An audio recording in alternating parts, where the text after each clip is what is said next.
저희 막내가 굉장히 좋아하는 그런 만화 캐릭터가 있습니다. 너무 좋아해서 어디 마트 같은 데 가서 그 캐릭터를 보면 꼭 갖고 싶어 합니다. 그런데 그거 갖고 싶다고 매번 사줄 수 없으니까 어떤 특별한 때 사주죠. 그럼 그렇게 행복해 할 수가 없습니다. 그냥 커버 종이 쪼가리 하나도 너무 사랑스러워서 그것을 품고 자고 늘 그것과 함께 합니다. 이 아이를 보면서 제가 느낀 것이 무엇인가 하면 이 세상이 우리에게, 이 세상의 문화가 우리에게 가르쳐주고 있는 것이 바로 이것들이 아닌가라는 생각을 하게 되었습니다. 무슨 말씀인가 하면 우리가 살고 있는 이 미국 문화에서 미국 사람들이 좋은 삶, 행복한 삶이 무엇이냐라고 이야기했을 때 많은 물질을 가지고 그 물질을 통해서 자기가 가지고 싶은 것들 갖고 자기가 사랑하는 것들 갖고 또 자기를 존귀하게 사람들이 평가해 줄 만한 것들을 사고 얻는 것이다 라고 이야기한다라고 합니다. 한 해 미국에서 이 소비를 위해서 광고하는 광고비가 무려 1조 5천억이나 된다라고 합니다. 그래서 사람들은 더 많은 것들 갖기 위해서 더 많은 것들 갖고 그것으로 행복을 누리기 위해서 그렇게 살아가고 있습니다. 그런데 여러분 그거 아세요? 세상이 우리가 살고 있는 문화가 가르쳐주지 않는, 알려주지 않는 진실이 하나 있습니다. 그것이 무엇인가 하면 이 물질로 얻는 행복이 전부가 다가 아니라는 사실입니다. 우리 육체를 기쁘게 해주는 그 모든 것이 전부가 아니다라는 사실입니다. 우리는 거기서 중요한 문제를 잊고 있는데 중요한 것은 무엇인가 하면 죽음 이후의 삶이 있다라는 것입니다. 오늘 본문을 보니까 예수님께서 불법 재판을 받고 계십니다. 그런데 굉장히 억울한 상황임에도 불구하고 예수님께서는 계속해서 침묵하셔요. 그때 대제사장이 예수님께 와서 질문을 하나 합니다. 61절 후반부 보도록 하겠습니다. 대제사장이 다시 물어 이르되 내가 찬송받을 이의 아들 그리스도냐? 대제사장이 예수님께 당신이 그리스도이십니까? 라고 묻자 그때까지 침묵하셨던 예수님께서 대답하십니다. 62절 보도록 하겠습니다. 예수께서 이르시되 내가 그니라 인자가 권능자의 우편에 앉은 것과 하늘 구름을 타고 오는 것을 너희가 보리라 하시니 예수님께서 선포하신 말씀입니다. 이 말씀은 예수님께서 하나님이시다라는 것을 의미하는 거예요. 예수님께서 권세를 가지고 계신다. 예수님께서 심판주이시다라는 것을 말씀하시는 것입니다. 무슨 말인가 하면 죽음 이후의 삶을 주관하시는 분이 바로 예수 그리스도시다라는 것을 말씀해주고 있는 것이죠. 하지만 본문을 보니까 사람들도 또 종교 지도자들도 생명의 주이시고 심판주이신 예수 그리스도를 알아차리지 못한 채 거부하고 무시하고 나아가는 것을 볼 수 있습니다. 왜 그런가 하면 이들 안에는 어두움이 찾아왔기 때문에 그런 거예요. 세상에 속고 자신에게 속아서 그렇게 했던 것입니다.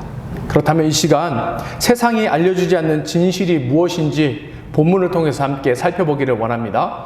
첫 번째 세상이 알려주지 않는 진실은 이 세상에는 진짜 보물이 있다라는 사실입니다. 종교 지도자들의 바람이 마침내 이루어졌습니다. 53절 보도록 하겠습니다. 그들이 예수를 끌고 대제사장에게로 가니 대제사장들과 장로들과 서기관들이 다 모이더라. 이들은 예수님을 어떻게 하면 죽일까 고민했던 사람이에요. 어떻게 할지 몰라 하는 그 판국에 너무나도 이 사람들 입장에서는 감사한 일이죠. 예수님의 제자 중 한 명이 예수님을 팔았습니다. 배신했어요. 그래서 마침내 예수님을 잡아서 재판을 하게 되었습니다. 근데 이 모습을 보면 얼마나 우스운지 몰라요. 이때가 한밤중인데 사람들이 지금 막 모여들고 있는 거예요. 이 사람들이 한밤중에 급하게 문제를 처리하기 위해서 막 모여든 것입니다. 이 사람들이 모여든 이유가 하나 있습니다. 무엇인가 하면 이 사람들은 지금 그 당시에 공회원이라는 사람들인데, 이 사람들은 로마 치하의 유대 사회에서 어느 정도 권력을 갖고 있던 사람들입니다. 이 사람들이 하는 일들이 여러 가지가 있어요. 권력 기구이기 때문에 여러 가지를 하고 있는데, 특별히 재판을 할 수 있는 권한을 가지고 있습니다. 이 사람들이 지금 예수님을 재판하기 위해서 이렇게 막 모인 거예요. 근데 여러분, 재판할 때 가장 중요한 요소가 하나 있습니다. 무엇일까요? 바로 공정함이에요. 공정함이에요. 아이들끼리 서로 다퉜을 때 그것을 가지고 부모에게 오지요. 그리고 막 아이들이 저마다 자기의 의견을 이야기합니다. 그런데 부모가 한쪽 편을 들어두면 다른 쪽 편에 있는 아이들이 뭐라고 해요? 불공평하다라고 이야기합니다. 불공평하다. 재판은 공평해야 하는데, 공정해야 하는데, 오늘 예수님의 재판은 그렇게 공정하지 않습니다. 완전히 불법 투성이에요. 이 당시의 법을 보면 재판은 꼭 낮에 하게 되어 있습니다. 그런데 지금 밤에 하고 있어요. 그리고 재판은 공개된 장소에서, 특별히 성전 앞에서 하게 되어 있는데, 지금 이 재판은 대제사장의 집 안에서, 프라이빗한 데서 지금 하고 있는 것입니다. 또 재판은 명절에는 못하게 되어 있어요. 그런데 지금 6월절에 재판을 하고 있지요. 그리고 조금 있다가 사형을 언도하려고 할 텐데, 사형은 그날 당일날 언도할 수 없습니다. 대제사장이 그 가운데 긍휼한 마음을 품고 다시 한번 생각할 수 있는 시간을 갖기 위해서 그 다음날 사형을 선고하게 되어 있습니다. 이 밖에도 많은 불법적인 일들이 지금 이루어지고 있는 거예요. 이 사람들이 지금 이 재판을 하는 이유가 뭐라고요? 55절 함께 보도록 하겠습니다. 대제사장들과 온 공회가 예수를 죽이려고 그를 칠 증거를 찾되 얻지 못하니. 재판의 목적은 예수님을 죽이는 거예요. 이상한 재판입니다. 왜요?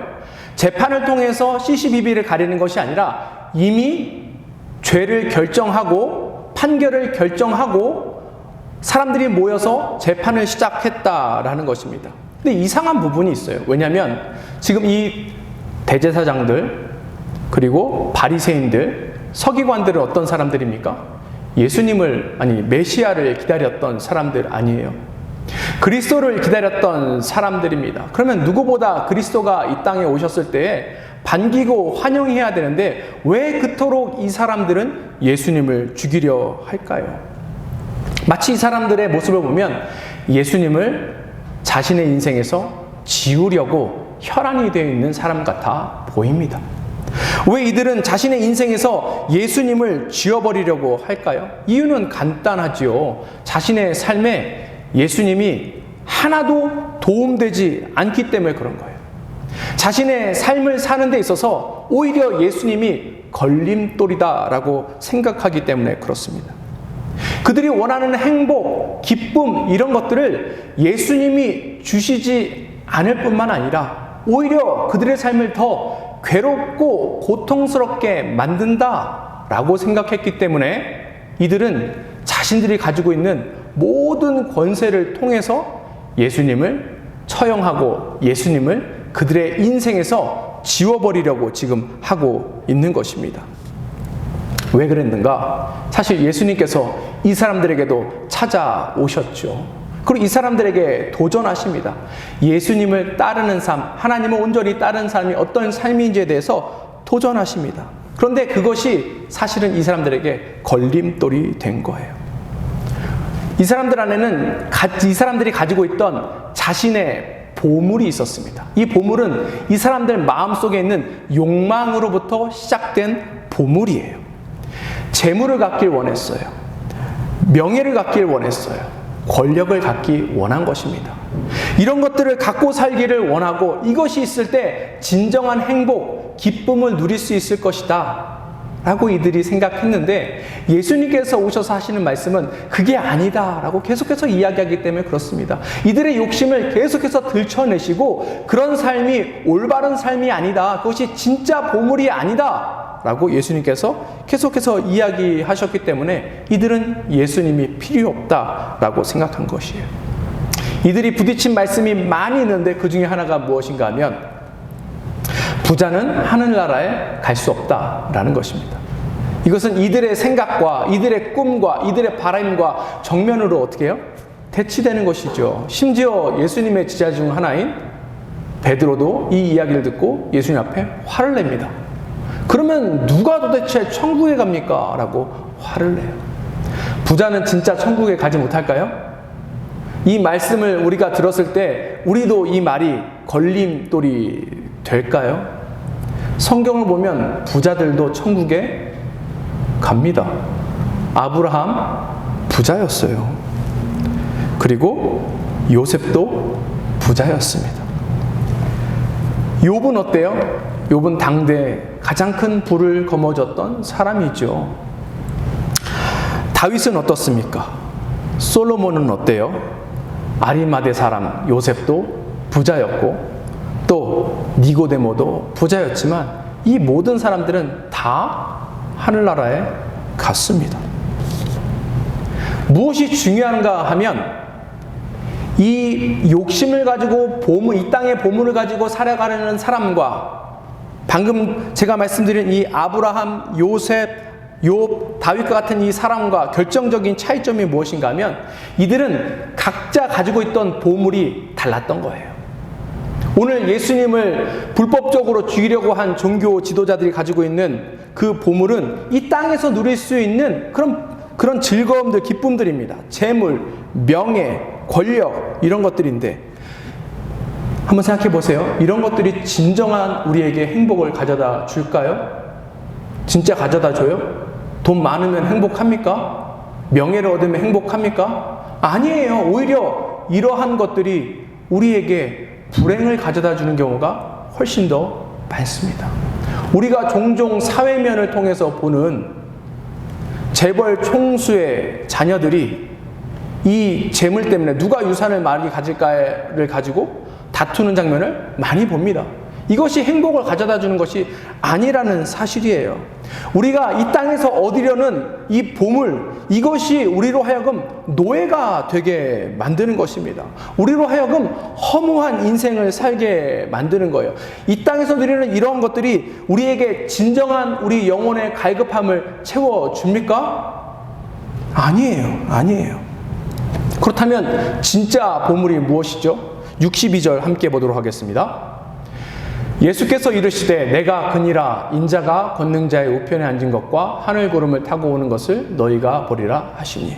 우리가 이 땅에서 누릴 수 있는 진정한 보물은 무엇입니까? 바로 예수 그리스도인 거예요. 예수님이 하나님이시기 때문에 우리 보물이 되시는 것입니다. 예수님께서 우리를 지으신 거예요. 그리고 예수님께서 우리 삶이 올가매고 있는 그 모든 것들로부터 해방시키고 자유시키시는 분이기 때문에 예수님께서 우리의 보물이 된다라는 사실을 기억했으면 좋겠습니다. 우리는 예수님을 따른다고 이야기하고 있는데 과연 진짜 보물인 예수님 한 분으로 만족하고 있는지 이 시간을 통해서 다시 한번 생각해 봤으면 좋겠습니다.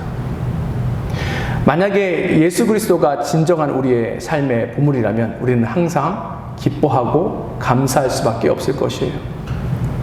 그런데 우리의 마음을 그토록 불편하게 하고 우리 마음을 심란하게 만드는 그것이 무엇인지 함께 살펴봤으면 좋겠습니다. 그것이 혹시 내가 바라는 이 땅에서의 명예와 그런 것들에 관련되어 있는 것은 아닌가? 내가 다른 사람부터 칭찬받아야 되는데 그러지 못함으로 인해서 그런 것들은 아닌가? 등등을 생각해 봤으면 좋겠습니다. 우리가 가짜 보물을 들고 있으면 우리의 삶은 불행해질 수밖에 없어요. 진짜 보물인 예수 그리스도만이 우리 삶에 만족을 주실 것입니다. 두 번째, 세상이 알려주지 않는 진실이 있는데 그것은 무엇인가 하면 새로운 왕국이 있습니다. 이 종교 지도자들의 첫 번째 시도가 실패했어요. 왜 그런가 하면 당시에 어떤 사람에게 유죄 판결을 내리기 위해서 필요한 것이 무엇인가 하면 증거입니다. 증거는 여러 가지가 있는데 그 중에 사람들이 증언하는 것을 통해서도 누구에게 죄를 선고할 수 있는데 그렇게 하려면 증언이 서로 일치해야 돼요. 그런데 오늘 말씀을 보니까 사람들이 막 예수님의 잘못에 대해서 이야기하는데 그 증언이 일치되지 않았어요. 그러면 그게 죄로 성립되지 않습니다. 그런데 이미 종교 지도자들은 이 모든 것들을 예상한 것 같아요. 그래서 플랜 B를 준비하고 플랜 B를 작동하기 시작합니다. 57절 보도록 하겠습니다. 어떤 사람들이 일어나 예수를 쳐서 거짓 증언하여 이르되, 지금 누가 등장했어요? 거짓 증언하는 사람들이, 위증하는 사람들이 일어난 것입니다. 이 사람들은 대제사장들이 이미 심어놓은 사람들이에요. 예수님을 고소하고 예수님에게 유죄 판결을 내리기 위해서 이미 심어놓은 사람들이 여기에 있는 것입니다. 그런데 이 사람들의 이 증언도 결국은 실패해요. 59절입니다. 그 증언도 서로 일치하지 않더라. 증언이 일치하지 않으니까 이것도 유죄 판결을 내릴 수 없게 된 것입니다. 이 위증의 내용은 그렇다면 무엇일까요? 함께 보겠습니다. 58절 보도록 하겠습니다. 우리가 그 말을 들으니 손으로 지은 이 성전을 내가 헐고 손으로 짓지 아니한 다른 성전을 사흘 동안에 지으리라 하더라 하되. 지금 위증의 내용이 이것입니다. 예수님께서 성전을 헐으신 다음에 성전을 다시 세우시겠다라고 이야기했다라고 합니다. 이것이 위증입니까? 아니면 진짜 증언이 맞습니까? 예수님께서 진짜 이렇게 이야기하셨어요? 아니면 진짜로 이렇게 이야기하지 않으셨을까요? 예수님께서는 실제로 이렇게 이야기하지 않으셨어요. 요한복음 2장 19절 보도록 하겠습니다. 예수님은 이렇게 이야기하셨습니다. 예수께서 대답하여 이르시되 너희가 이 성전을 헐라 내가 사흘 동안에 일으키리라. 그런데 오늘 위증자들은 뭐라고 얘기했어요? 그 다음 장 한번 보여주실까요? 성전을 누가 헌대요? 내가 헌다. 예수님은 그렇게 이야기하지 않으셨어요. 너희가 헐어라 라고 이야기하셨습니다. 그리고 요한복음에는 예수님께서 일으키신다고 얘기했는데 지금 사람들은 뭐라고 해요? 지은다 라고 이야기합니다. 이 일으킨다와 지은다는 달라요. 왜 그런가 하면 예수님께서 이러한 이야기를 하신 이유가 있어서 그렇습니다. 요한복음 2장 21절 보도록 하겠습니다. 그러나 예수는 성전된 자기 육체를 가르쳐 말씀하신 것이라. 예수님께서 진짜 건물인 성전에 대해서 이야기하신 것이 아니라 자신의 육신에 대해서 이야기하신 것이죠. 사람들이 예수님을 쳐서 죽일 거라는 것을 예수님께서 말씀하신 거예요. 그럴 때 3일 후에 예수님께서 부활하신다는 것을 미리 예견한 것이지, 예수님께서 성전을 부수시고 성전을 다시 세우신다라고 말씀하신 것이 아닌 거예요. 이 사람들은 예수님의 의미도 파악하지 못하고 예수님이 하신 말씀인지 무엇인지 알지 못하는 가운데 있습니다. 근데 예수님께서 이와 같이 선포하신 이유가 있어요. 그것이 무엇인가 하면 이제 옛 시대, 성전 시대는 끝났다라고 종언하시면서 예수님께서 사실은 초대하시는 거예요. 뭘 초대하시냐면 새로운 왕국으로 들어와라 라고 예수님께서 지금 초대하고 계시는 것입니다. 그런데 이 새 나라, 새 왕국에 들어가기 위한 조건이 하나 있어요. 그것이 무엇인가 하면 자신의 왕국을 버릴 때 새로운 왕국에 들어갈 수 있다라는 사실입니다. 우리 각자 자신들은 자기가 만든 세상, 자기가 만든 그런 왕국에서 살고 있습니다. 나는 이러이러한 삶을 살 거야 라는 그런 소망과 바람이 있고 그것에 따라 계획하고 그 일을 하기 위해서 그렇게 나아가죠. 그런데 평생 피땀 흘려서 이룬 것, 쉬지도 못하고 먹지도 못하고 불편한데도 불구하고 참으며 했던 그 모든 것들 어떻게 될까요? 마지막 때에 다 잃어버립니다. 마지막 때에 다 잃어버린다는 거예요. 무슨 말씀인가 하면 인간들이 살면서 꼭 마주할 수밖에 없는 현실에 우리는 모두 다 부딪힐 수밖에 없다는 것인데 그것이 뭐예요? 바로 죽음입니다. 죽으면 아무 소용없어요. 죽으면 내가 이뤄놓은 거 다 남의 거 됩니다. 내가 공들어 쌓은 탑이 죽으면 다 무너지는 거예요. 왜 그러면 이 인류는 이 죽음이라는 것을 맞이할 수밖에 없을까요? 성경에서 이야기하기로는 죽음이 찾아온 이유가 있습니다. 그것이 무엇인가 하면 죄 때문에 죽음이 이 땅 가운데 찾아온 거예요. 로마서 6장 23절 상반부 보도록 하겠습니다. 죄의 삭은 사망이요.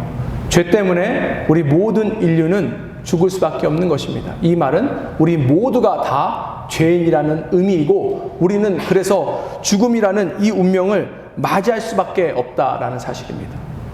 창세기를 읽다 보면 처음에 하나님께서 천지 창조하시고 그 땅에 사람들을 만드시고 막 그런 이야기가 나오다가 갑자기 족보가 나오기 시작합니다. 근데 이 족보의 특징이 뭔지 아세요? 족보의 특징은 모두가 다 죽었다. 이게 족보가 우리에게 이야기해 주는 것입니다. 족보가 우리에게 다 죽었다라고 선언함에 있어서 중요한 부분이 하나 나오고 있는데 그것이 무엇인가 하면 창세기 4장 26절입니다. 셋도 아들을 낳고 그의 이름을 에노스라 하였으며 그때 사람들이 비로소 여호와의 이름을 불렀더라. 셋의 아들의 이름이 뭐라고요? 에노스입니다. 에노스의 뜻이 무엇인가 하면 죽음이라는 뜻이에요. 사람들이 죽음을 맞이하게 됐다는 것이에요. 사람들이 죽음 앞에 자신의 삶이 연약할 수밖에 없다는 사실을 진정으로 깨달았다라는 것을 의미합니다. 그때 사람들이 무슨 일을 해요? 그때 사람들이 비로소 여호와의 이름을 불렀습니다. 여호와의 이름을 불렀다는 의미가 뭐예요? 도움을 요청했다라는 의미이죠. 여기 불렀다라는 단어가 어떤 뜻을 가지고 있냐면 초청하다라는 뜻을 또한 가지고 있습니다. 사람들이 죽음을 경험하고 자신의 연약함을 깨달은 이후에 그때서야 비로소 하나님을 그들의 인생 가운데 초대할 수밖에 없다라는 것입니다. 왜요? 그래야 무너진 자신의 왕국에서부터 벗어나서 새로운 왕국에 들어가서 그 가운데 누리는 안식과 기쁨과 평안, 이 모든 것들을 누릴 수 있기 때문에 그런 것입니다. 죽음은 마지막에 우리가 쌓아놓은 모든 것들을 다 파괴하고 다 모든 것들을 멸할 것입니다. 예수님만이 우리 삶 가운데 길을 열어주실 거예요. 예수님 안에서 생명을 누리시고 예수님 안에서 누리는 그 기쁨을 우리가 온전히 누렸으면 좋겠습니다. 세상이 알려주지 않는 진실이 있는데 세 번째는 마지막 시간에 이 모든 것들을 알게 된다라는 것입니다. 이 대제사장들, 공회원들이 준비한 모든 계획이 다 실패했습니다. 마지막에 그제서야 대제사장이 등장해서 또 무언가를 합니다. 60절 보도록 하겠습니다. 대제사장이 가운데 일어서서 예수께 물어 이르되 너는 아무 대답이 없느냐? 이 사람들이 너를 치는 증거가 어떠하냐 하되. 지금 대제사장이 뭘 하고 있는가 하면 신문하고 있는 것입니다. 근데 이것도 불법이에요.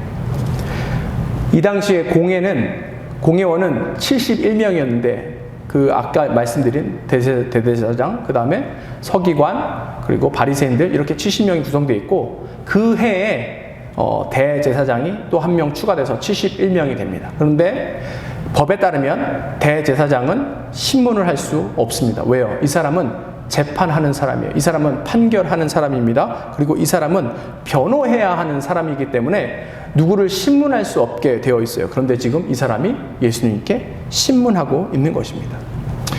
히브리서 보면 예수님이 우리의 대제사장 되신다라고 말씀하시죠. 그 의미가 그거예요. 예수님께서 우리를 변호하시고 예수님께서 우리를 보호해 주신다는 그런 의미를 거기서 갖고 있는 것입니다. 어찌됐든지 간에 지금 이 대제사장들이 하고 있는 것이 무엇인가 하면 예수님을 유도신문하고 있는 것입니다. 더 이상 죄를 찾지 못하니까 유도신문에서 그 사람으로 하여금 어떤 실수하는 말을 하게 해요. 불리한 진술을 하게 하는 것입니다. 그래서 그것을 통해서 어떤 사람을 정죄하려고 하고 있는 거예요. 그러니까 요즘 법정에서 보면 불리한 진술을 하지 말라라고 하고 있죠. 그것이 우리가 가지고 있는 권리 중에 하나입니다. 그래도 대답이 없으니까 대제사장이 다시 한번 예수님을 유도신문합니다. 61절 보도록 하겠습니다. 침묵하고 아무 대답도 아니하시거늘 대제사장이 다시 물어 이르되 내가 찬송받을 이의 아들 그리스도냐? 이제 뭐라고 묻고 있는 거예요? 네가 그리스도냐? 당신이 그리스도냐? 라고 물어보고 있습니다. 이 말은 이 대제사장이 예수님이 그리스도인 것을, 예수님께서 하나님의 아들인 것을 인정하기 때문에 하는 이야기입니까? 아니에요. 절대로 인정할 수 없고 절대로 믿지 못합니다 라고 지금 이야기하고 있는 것이죠. 근데 이것에 대해서는 놀랍게도 예수님께서 대답을 하셔요. 62절 보겠습니다. 예수께서 이르시되 내가 그니라 인자가 권능자의 우편에 앉은 것과 하늘 구름을 타고 오는 것을 너희가 보리라 하시니. 지금 예수님께서 뭐라고 이야기하시냐면 첫 번째 스테이트먼트는 이거예요. I am. 이 말은 무엇인가 하면 구약 성경에서 모세가 하나님을 처음 만나고 하나님 누구십니까? 라고 물어봤을 때 하나님이 뭐라고 얘기하셔요? 나는 스스로 있는 자다 라고 이야기하십니다. 그때 표현이 I am who I am 이렇게 이야기하십니다. 그 말을 지금 예수님께서 인용하신 거예요. 그러니까 예수님께서 I am 이야기하신 것은 무엇인가 하면 나는 하나님이다 라고 이야기하신 거예요. 그 이후에 뭐라고 이야기하시냐면 권능자의 우편에 앉아있다 라고 이야기하고 있습니다. 하나님의 우편에 앉아있다 하면 하나님과 동등된 포지션에 있다는 거예요. 하나님과 동등된 권세와 권위를 가지고 있다는 것을 이야기하고 있는 것입니다. 그리고 하늘 구름을 타고 다시 오는 것을 너희가 보게 된다라고 이야기하고 있죠. 예수님께서 심판주이시라는 것을 다시 한번 이야기하고 계시는 것입니다. 이것은 사실은 단순히 자신이 누구인지에 대해서 선언하시는 것이 아니라 지금 공회원들과 그 가운데 모여있는 많은 사람들을 초청하고 있는 거예요. 지금 초대하고 있는 것입니다. 여기서 굉장히 중요한 단어가 있습니다. 그 동사가 하나 있는데 그 동사는 무엇인가 하면 너희가 뭐래요? 보리라.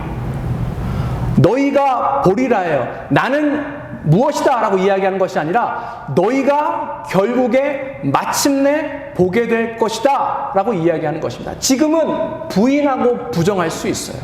지금은 거부할 수 있습니다. 그런데 그 날이 오면 결국은 예수님이 하나님이시라는 것, 예수님께서 하나님 우편에 계신다는 것, 그리고 예수님께서 천군 천사를 이끌고 오셔서 이 땅을 심판하신다는 것을 모든 사람들이 다 보고 알게 될 것이다 라고 지금 예수님께서 이야기하고 계시는 것입니다.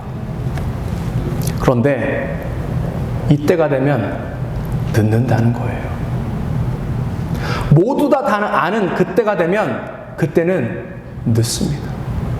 그 전에 예수님을 믿고 예수님 나라에 들어간 사람이 예수님께서 심판해 주러 오실 때에 영원한 생명을 얻고 구원함을 얻고 나아가는 것이지, 끝까지 예수님을 거부하고 거절하고 멸시하고 모멸했던 사람들은 예수님께서 이 땅에 다시 오실 때에 결국 심판받고 영원한 형벌을 받을 수밖에 없다는 것을 이야기하시는 거예요. 그러니 늦기 전에 돌아오라 라고 예수님께서 거듭 초청하고 나아가시는 것입니다. 만약에 우리가 이 예수님의 재판장에 있었고 예수님께서 이 말씀하신다면 우리는 어떻게 반응할까요? 맞습니다, 예수님. 내가 예수님 믿겠습니다 하면 참 좋을 텐데, 그때도 그렇고 지금도 그렇고 사람들과 세상의 반응은 우리가 원하는 대로 그렇게 하지 않는 것 같아요. 64절, 65절 보도록 하겠습니다. 그 신성 모독하는 말이 너희에게 들었도다. 너희는 어떻게 생각하냐 하니 그들이 다 예수를 사형에 해당한 죄로 정죄하고 어떤 사람은 그에게 침을 뱉으며 그의 얼굴을 가리고 주먹으로 치며 이르되 선지자 노릇을 하라 하고 하인들은 손바닥으로 치더라. 예수님께서 그들에게 진실을 이야기해 주시고 그 자리 가운데 초청하셨는데 사람들의 반응은 어때요? 거부하는 거예요. 거절하는 것입니다. 단순히 거부하고 거절하신 것이 아니라 어떻게 하셔요? 어떻게 사람들이 했어요?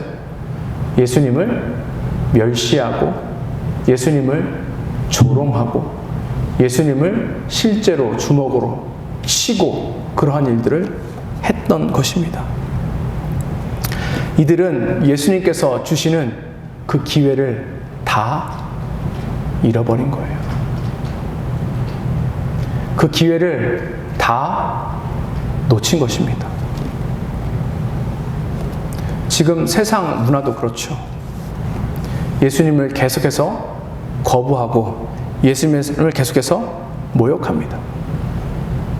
그런데 이게 과연 세상 사람들만 해당되는 이야기일까요?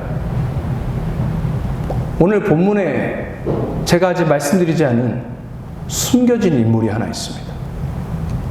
54절 보도록 하겠습니다. 베드로가 예수를 멀찍이 따라 대제사장의 집들 안까지 들어가서 아랫사람들과 함께 앉아 불을 쬐더라. 숨겨진 인물 누구예요? 베드로입니다. 이 베드로는 예수님께서 이 대제사장들이 보낸 무리를 통해서 잡혀가시는 것을 보고 그 자리에서 도망했어요. 근데 도망가다 보니까 도망가면 안 될 것 같은 생각이 들었던 것 같습니다. 뭐 여러 가지 우리가 추측할 수 있죠. 예수님께서 잡히시기 전에 이 베드로가 호언장담하지 않았습니까? 나는 목에, 그렇게 얘기하지 않고 지금 현대 언어로 푼 것입니다. 나는 목에 칼이 들어와도 예수님 안 버려요, 배신 안 해요, 이 생각이 불현듯 들었을 수 있어요. 또 아니면 사랑하는 예수님께서 끌려가셔서 얼마나 고초당하실까에 대한 염려가 있었을 수도 있습니다. 어찌됐든지 간에 이 베드로가 도망가던 길을 돌이켜서 다시 예수님 곁으로 와요. 잘한 걸까요? 잘못한 걸까요? 아직 우리가 결론을 내리기 어렵습니다. 그런데 어떻게 베드로가 예수님을 따랐대요? 예수님을 따르긴 따르는데 멀찍이 따른 거예요. 멀찍이 따랐다는 의미가 무엇인가 하면 사람들의 눈에 띄지 않을 먼 거리에서 쫓아왔다는 것입니다. 무슨 얘기예요? 누구든지 다시 눈에 띄면 그땐 도망가리라 하는 마음을 가지고 갔던 것입니다. 그리고 뜰 안에 들어가서 뭘 하고 있어요? 아랫사람들과 함께 불 쬐고 있습니다. 무슨 이야기입니까? 예수님의 제자가 아닌 척하고 그 자리에 앉아 있었던 거예요. 한 발은 세상에, 한 발은 하나님 나라에 발을 거쳐놓고 있는 성도의 모습을 보여주고 있는 것입니다. 이것이 예수님을 따르는 바른 자세입니까? 아니에요. 아니에요. 베드로는 결국 이런 자세를 취하다가 결국에 어떻게 됩니까? 후회하게 됐죠. 우리가 결국은 후회하게 될 거예요. 말씀을 마무리하려고 합니다. 오늘 본문은 성경 가운데 가장 깊은 밤을 의미하고 상징하고 있습니다. 왜냐하면 온갖 불법이 판을 치고 있고 또 불의가 가득하고 있기 때문에 그렇습니다. 마치 빛이 어두움에 압도되어서 지는 것처럼 보이고 있어요. 이 중요한 순간에 예수님은 잠잠합니다. 그리고 하나님은 아무 말씀도 없으시고 침묵하시는 것처럼 보이고 있습니다. 그래서 아무 소망도 없는 것처럼 보이죠. 우리 삶에 어떤 어둠이 찾아왔습니까? 한번 진지하게 이 시간을 통해서 생각해 봤으면 좋겠어요. 여러 가지 바람과 꿈이 이루어지지 않는 것들 때문에 또 관계 속에서 생기는 것들 때문에 그렇지 않은가 한번 생각해 봤으면 좋겠습니다. 그냥 잠시 저의 이야기를 하자면 저도 이런 마음이 들 때가 많이 있죠. 무시받는 것 같고 인정받지 못한다고 느끼면 얼마나 속상하고 화가 나는지 모릅니다. 젊은 목사라서 무시한다라는 생각이 들고 또 작은 교회 목사라서 무시받는다라는 생각이 들면 참을 수 없는 그런 감정이 안에서 나올 때가 너무나도 많이 있어요. 근데 그게 사실인지 사실이 아닌지 중요한 것이 아니라 그런 마음이, 그런 감정이 왜 생기는 거예요? 내 안에 있는 거짓된 보물을 갖고 있기 때문에 그런 것입니다. 침례 요한이 뭐라고 선포했습니까? 나는 그냥 광야에 외치는 소리다. 나는 뭐래요? 나는 멸하여야겠고 그리고 예수님은 흥하여야 된다라고 이야기하고 있죠. 진정한 보물을 잡고 있는 자의 모습이 바로 그와 같을 수 있습니다. 우리의 삶을 불편하게 만드는 것들, 우리의 마음을 불편하게 만드는 것들 다시 한번 곰곰이 생각해 봤으면 좋겠습니다. 우리는 진짜 보물을 잡고 살고 있는 사람인지 아니면 거짓된 보물을 잡고 살고 있는 사람인지 생각해 봤으면 좋겠습니다. 우리가 거짓된 보물을 잡고 살고 있는 이상 우리는 계속해서 어두운 가운데 있을 수밖에 없다라는 것입니다. 그런데 중요한 것은 무엇이에요? 이 어둠을 물리칠 수 있는 힘이 우리 가운데 없습니다. 이 어둠을 물리칠 수 있는 힘은 딱 하나예요. 무엇인가 하면 등불이신 예수 그리스도를 온전히 붙들고 나아가는 것입니다.